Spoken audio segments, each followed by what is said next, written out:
What is happening? Welcome back into the gym. It's a special push workout today. It marks 1 year since I moved to a push legs pull split with some pretty good results. Like most push workouts, I'm starting with bench press, the exercise I wanted to improve on most this year. I did 3 sets of 165, which is a decent improvement from where I was at this point last year. Not exactly where I thought I'd be, but that's okay. Circumstances haven't always been perfect. I've had a few inconsistent weeks in my training, a couple vacations, a back injury that kept me out a week. Honestly, I'm really proud of my training over the past year. Most of the inconsistencies came from inside of the kitchen and with my sleep, not from the training. I have problems with snacking late at night, I always have, and I can't sleep past 6 a.m. Sleep was an enemy for most of my life, but I'll get into that in another video. My diet has been good and my sleep has been much better over the past couple of weeks. I've even thrown in a few naps on the weekends, which is something I was never good at until my late 30s. But as I mentioned, this is one of my most consistent years in the gym, and it wasn't just the number of workouts, it's the right workout splits and the fact that I found one I was able to stick with for 12 months,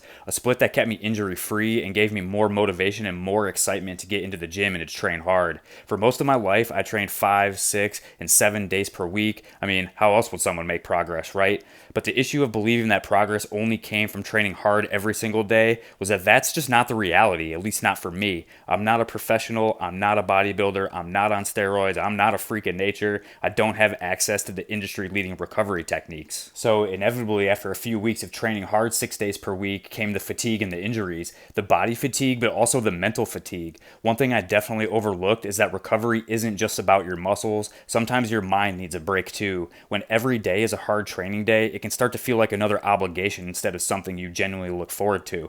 Oh, great, I have a half hour after a stressful day at work to force a legs workout, and everyone knows that legs day is the least stressful day. Who can make progress like that? I used to think more days in the gym automatically meant you were more dedicated, that I was putting more distance between myself and others, but after years of training, I've realized there's another side to it. Training 6 or 7 days a week created this constant mental pressure to never miss a workout. Even on days where work was stressful or life got in the way, I felt like I had to find a way to squeeze a session in. But rushing through a workout or working out with your mind racing elsewhere is a surefire way to have a shitty workout or to leave the gym injured. And I knew that, but I would still try to get in the workout any way that I could. And those days that I wasn't actually able to train, the stress and anxiety of feeling like I was falling behind was insane. And over time, that starts to wear on you. The biggest lesson I've learned from this 3 day per week workout split, push legs pull, is that less is more. I still train hard, but I don't feel like fitness is controlling my schedule anymore. Instead, it fits into my life, and for me, that's made it much easier to stay consistent. It's made my relationships better. It allows me to focus more on my family, my work, on my other hobbies,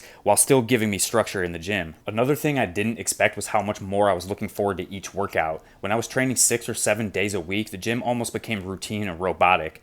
Now that I'm only lifting 3 days per week, each session feels like an event. The anticipation and the excitement are off the charts. Training every day, you start to lose the specialness. But now on my days off, I actually have time to miss the gym a little bit, and I think that's a good thing. I mean, if you eat Chipotle every single day, it starts to get old after a while.